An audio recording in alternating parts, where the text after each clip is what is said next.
If you can get these things right, then you can be a really, really strong server.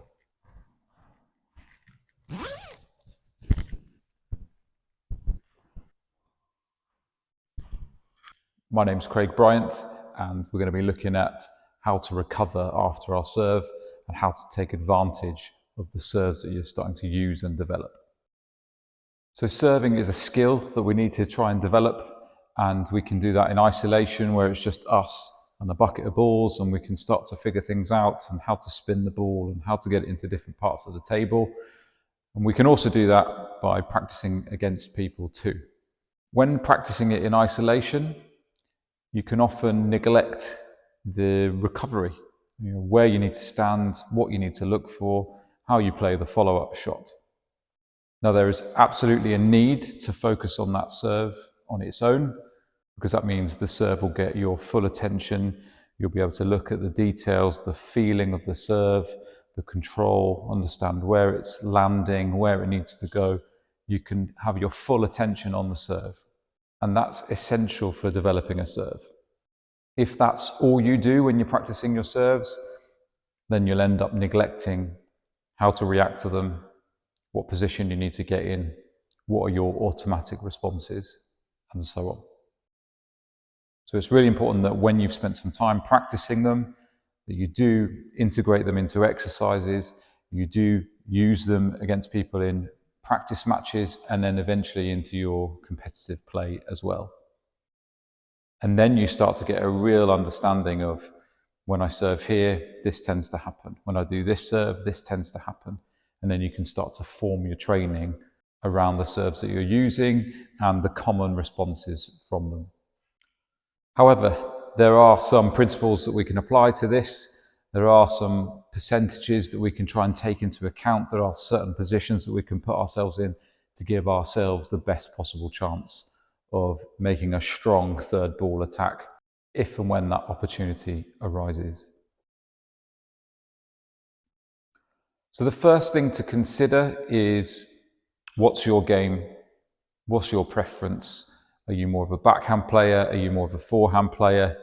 That's going to impact where you start your serve from, and it might also impact where you choose to serve to. So for example, I'm more of a forehand player, so I tend to adopt my serve from the backhand corner, and once I've served, my recovery is more in this corner here, and that allows me to try and get my forehand in from a larger part of the table. If you're more of a backhand player and you tend to hunt for your backhand a little bit more, then you might serve a little bit more from the middle so that you're perhaps able to try and make that attack a little bit more often with the backhand. And if you're more of a neutral player, then you might be a little bit more into this backhand side, and your recovery might be a little bit more central, where this bat is almost in line with the center line of the table.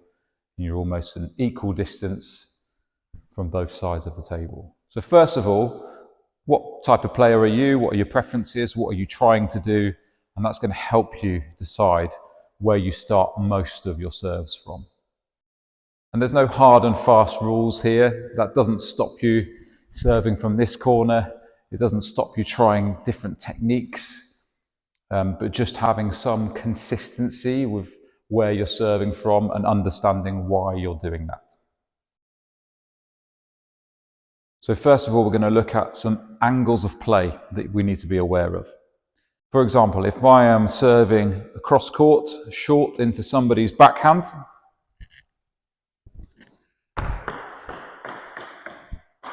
then I need to be aware of these potential angles. So from here, that angle can come back wide into the backhand, perhaps also off the side, and then from that position there, they've got this angle here down the line. Maybe they could get the ball moving away slightly. Okay, so these are the angles, this straight ball down the line and this diagonal ball across, that I need to be aware of. So once I've done that serve, my recovery is probably going to be more in this backhand half, where I'm maybe one step away or a lean away from dealing with this wide angle. I'm also not far away from dealing with this, and that one little step just allows me to get that potential wide angle here. So this is my recovery position for that serve that's a little bit more diagonal. If I change that serve to down the line, if I still recover in this position here, I can deal with this straight ball down the line. That's not too much of a problem. Even if there's an angle there, I can deal with that. I can deal with the ball from here, and I'm one step away from dealing with the ball from the corner. However, because I've served the ball there, there's a potential wide angle that could be made out here. And from this position, even with one step, it's very difficult for me to get that unless I compromise my position, and then the table could potentially be left open. So if I know that I'm serving down there, which I should do, then once I've done it,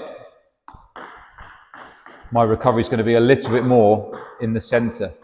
So if they play down the line, I'm a lean or one step away from dealing with that ball.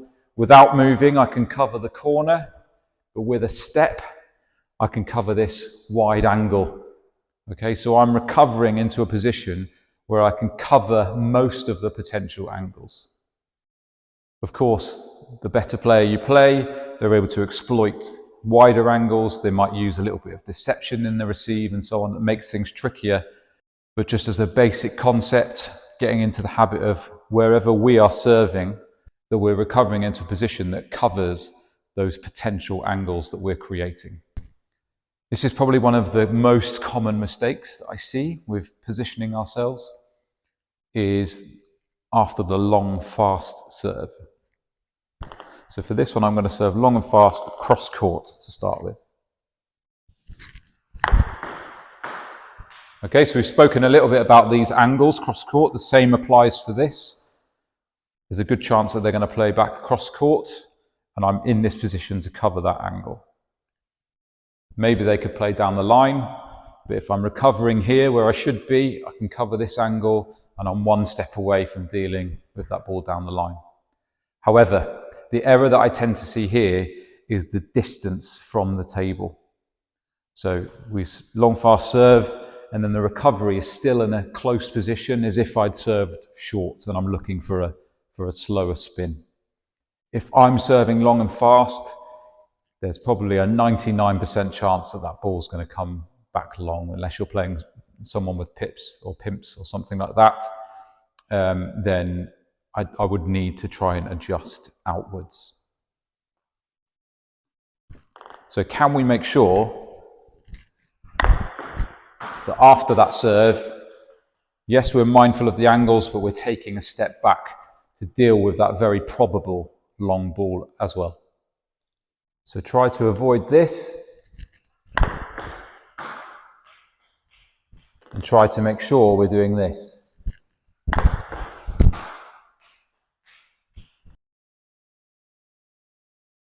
So all of those examples were without spin, or they were flat serves, and things can change a little bit when we start to impart spin on the ball. That can change the angles of play and can perhaps impact where we need to recover and what we need to anticipate.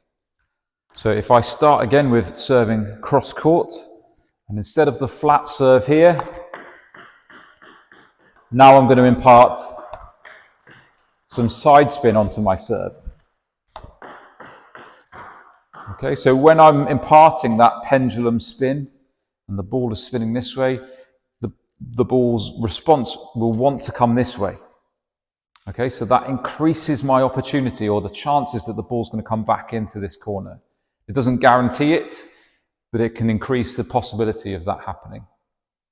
So my recovery probably doesn't change that much. I still need to recover into this corner, but the probability in my head is thinking I'm getting ready to make an attack from this corner, or to deal with a response into this corner. Again, it doesn't stop them returning down there. Of course they can, but percentage-wise, it just flips a little bit. Where this can sometimes change and where sometimes people make a mistake is if that pendulum serve drifts a little bit more into the middle, then your opponent can get their forehand rubber for a right-hander around the outside of the ball here, and they have the potential to create quite a wide angle onto the forehand side. So if my positioning's not good enough with that pendulum serve, then I'm exposing this real wide angle where they can take advantage of the spin that I've used. So in that case, if I'm using that as a tactic or I've served that accidentally, then I might have to recover a little bit more into the center of the table to potentially deal with this wide angle because of the spin that I've imparted. So it's worth being mindful of where you're serving, how they're reacting, and where you might need to adjust that ready position. From the other perspective then, if I'm using some form of reverse spin down the line, then I need to adjust my recovery. So I've served down the line, so we already know that I need to recover across to deal with this potential wide angle.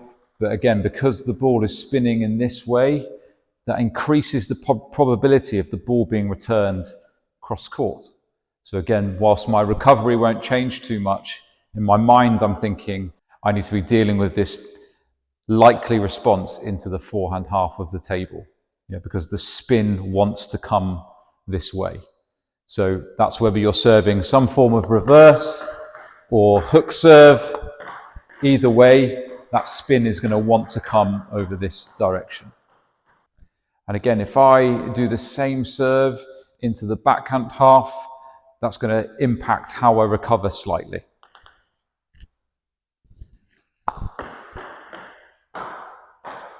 Okay, so from there, those two angles exist, cross court or down the line, but with the side spin impacting on that, much more chance that my opponent is going to have their backhand rubber in front of the ball to deal with the side spin, and there's much more possibility that they can create some angles here. Okay, so once again, that doesn't guarantee that anyone's going to be doing that, but we need to be aware of the spins that we're using and what can potentially happen.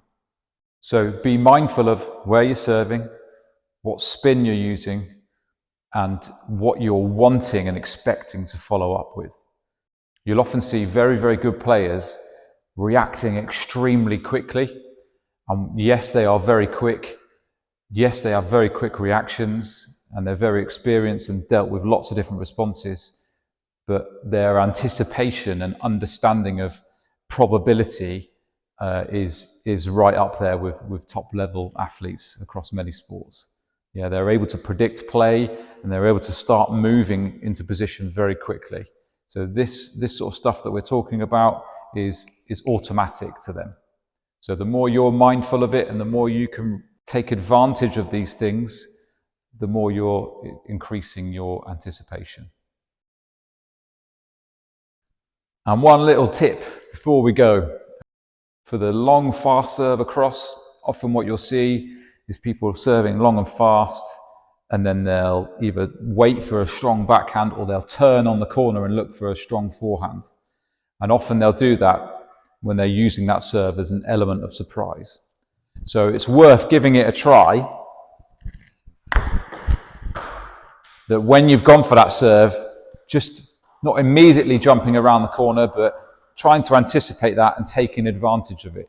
So if you've served 3, 4, 5 times short, can you throw in that long, fast serve? It's very, very, very common for people to just play that ball back cross court into this section, and then you can take advantage of that and try and get a quick point. If you try and do that too much, if you try to do 2 in a row, 3 in a row, or use it 5 or 6 times a set, then they're going to get wise to that, they're going to see that, and they're going to be able to move the ball off in different directions. But if you're throwing it in just as a little bit of a surprise, that's a great way to try and take advantage of just that automatic response. Okay, so there's a few little tips and hints around recovery position without spin, the differences that we need to consider when we use spin, and also a few little tips there around that long, fast serve as well. If you are enjoying the content and you're finding it useful, I do have a Buy Me a Coffee account, and I've set that up for anyone that finds it useful and wants to tip me or show appreciation or thanks for the free tips and content. If you're able to do that and would like to do that, then that's very much appreciated. The link to that is in the description, and that helps go towards hall hire, my time, videoing and editing, and so on. I won't stop doing it. I enjoy doing this, but any contributions towards it make a huge difference. And thank you already to the subscribers that I've had. The channel seems to be growing. There seems to be an interest. I'll continue to produce content mainly around service and the aspects that involve service as well, follow up, perhaps return as well. And from time to time, I will throw in a few different topics here and there. But if there's anything specific that you'd like to see, whether that's beginner, advanced, intermediate, match play, specific techniques, let me know and I'll see what I can do. Thanks again for watching and see you next time.